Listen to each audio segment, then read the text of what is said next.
Welcome. I greet you to the situation report. Today, not the Ukrainian report, but the Iranian report. In today's report, we see the attack on several Iranian warships, the pressure from the Iranian regime, hits on important facilities, and counterattacks by Iran, as well as much more.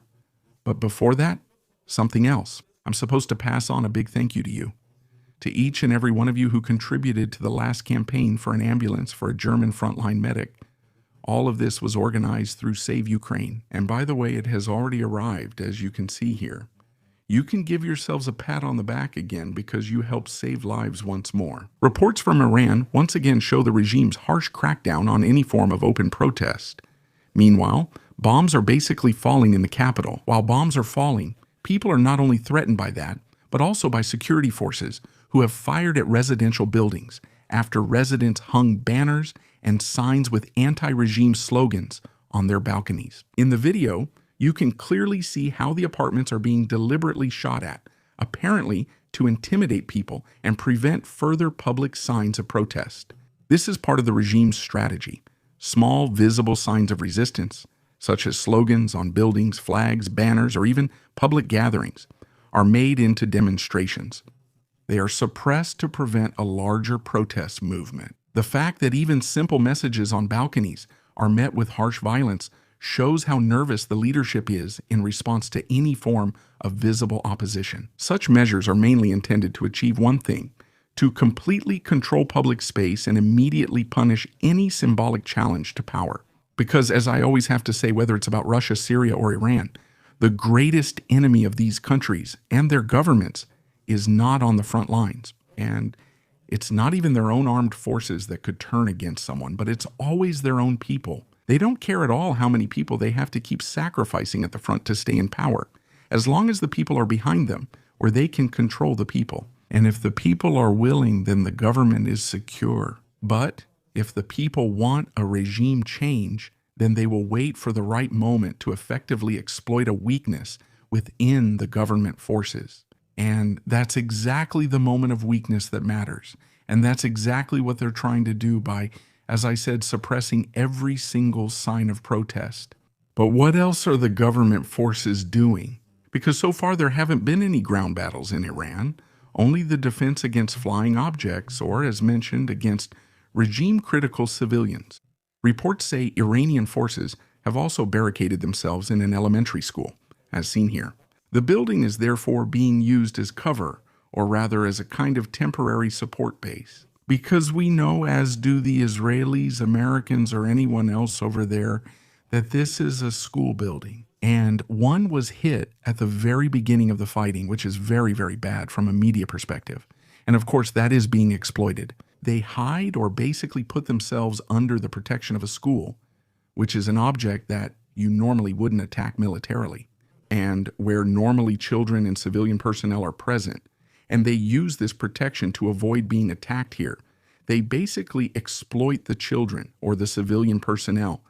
According to a report by Reuters, the Iranian frigate Dena, a warship of the Moby class, has sunk off the coast of Sri Lanka. According to this, the ship was reportedly sunk by an American torpedo.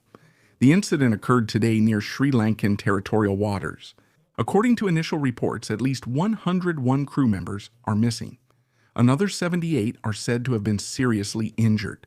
The ship also sank completely after the attack. At that time, the Dena was on its return journey from the International Naval Exercise International Fleet Review 2026, which you probably know as Milan 2026, which had previously taken place in India. The Moby class is one of the most modern frigates in the Iranian Navy and is mainly used for long-range missions and international presence operations. Such a loss, especially far from their own coast, is a heavy blow for the Iranian Navy. The explosion caused by the torpedo hit is already quite severe. Since there are now various opinions and a lot of so-called experts on the internet, I would like to briefly clarify things myself. For this part of the analysis, I also used a section from my colleague Antirus Blas, whom I will link here again. Modern torpedoes usually detonate underneath a ship rather than on impact. The explosion creates a massive pressure bubble in the water, which first lifts the ship upward, just as you can see here. After that, the bubble collapses again, the water is displaced, and a kind of trough briefly forms under the ship. At that moment, the hull loses its support from below.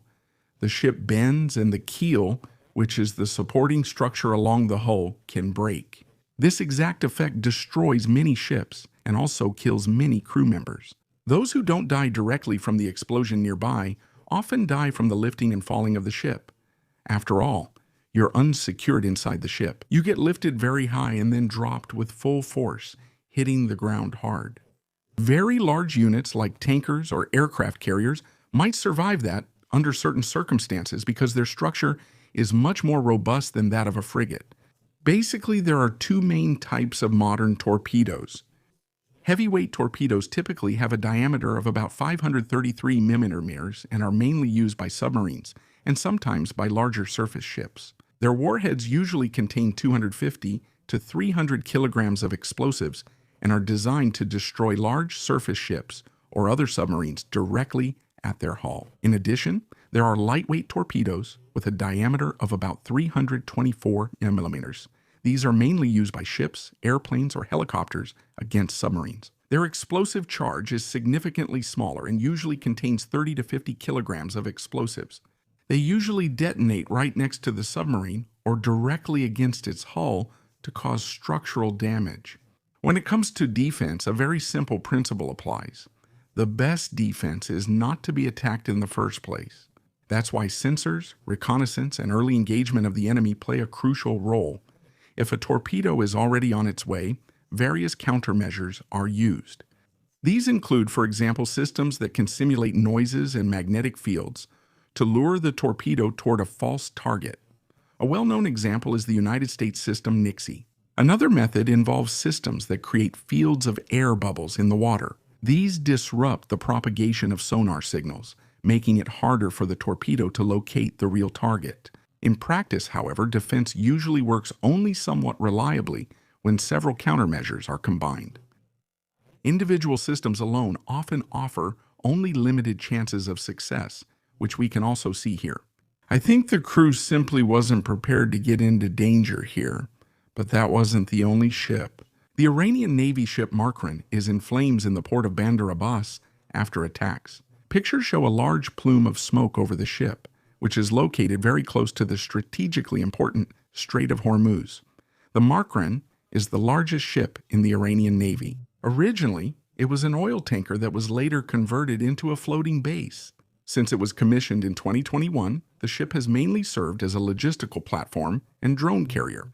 Several helicopters could operate on the large deck, and drones and rocket systems could also be carried and deployed. Because of its enormous range, the ship plays an important role in Iranian long-range operations at sea. The Markran was designed to supply Iranian naval units far from its own coast and to support operations over long distances.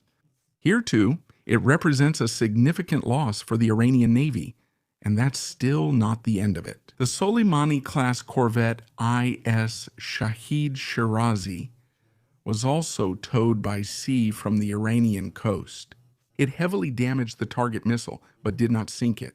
The United States Armed Forces have released footage that is supposed to show how Iranian Shahed 136 drones are destroyed at their launch sites before they can even be deployed. The videos show precise airstrikes in which several drones are being prepared or stored on launch ramps or simply on the ground. The attacks specifically target infrastructure to disable the systems before they can even take off. Such strikes pursue a very clear goal. The threats are to be neutralized in advance instead of having to laboriously intercept them later in the air. This simultaneously hits drones, launch facilities, and logistical components. And that makes sense because while the fighting continues, Iran is firing drones and rockets into 8 other countries every day, and often the air defense fails, which is why it is of course advisable to destroy depots and launch facilities before they are used. Ukraine has suffered from a chronic shortage of Patriot advanced capability, 3 interceptor missiles since the very beginning. These exact missiles are currently being used in large numbers in the Middle East to intercept Iranian ballistic missiles. Zelensky is therefore trying to develop a pragmatic solution from the current situation. He has proposed a possible exchange to the United States allies in the Gulf region. States in the Middle East could provide the Ukraine with Patriot advanced capability, 3 missiles. In return, Ukraine would share its experience and systems for drone defense with them. Zelensky described it as a fair exchange.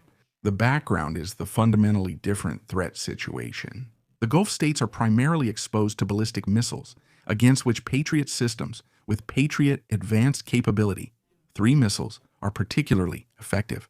And this has been the case for a long time. That means they often have a large stockpile of these missiles, as well as a large stockpile of drones. Ukraine, on the other hand, has to defend itself daily against a large number of Iranian Shahed drones or the Russian licensed copy, the Duran 2, for which the expensive Patriot advanced capability, 3 missiles, are actually unsuitable. That's why they've developed many other systems themselves to deal with the large swarms of drones.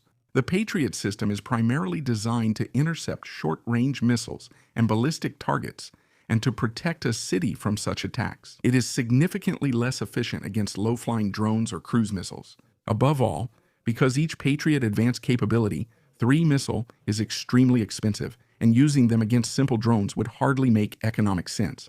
Zelensky is trying to take advantage of these different needs here. The Gulf states have Patriot missiles, but little for drone defense, while Ukraine has extensive experience in defending against massive drone attacks, but hardly any Patriot advanced capability, 3 missiles. Whether this proposal will actually lead to an exchange now depends on talks between the countries involved. But the British Prime Minister has also already announced that they have asked Ukraine for help here, and that this will also enable further talks. Several Iranian drones have hit the United States consulate in Dubai. According to initial reports, the drones struck directly on the premises, where a major fire broke out. Thick smoke is rising over the site, and parts of the complex are apparently on fire. So far, there is no confirmed information about possible casualties or the exact extent of the damage. Rescue and security forces are on site. The attack represents a clear escalation, as an official diplomatic facility of the United States was hit with the consulate. Thank you to all subscribers, Kanamik, the Algo crew, and special thanks to Lieutenant Colonel Renicky, Sela Dittrich, and Freddie Mehrhofer. Please subscribe, like, comment, and see you in the next Situation Report.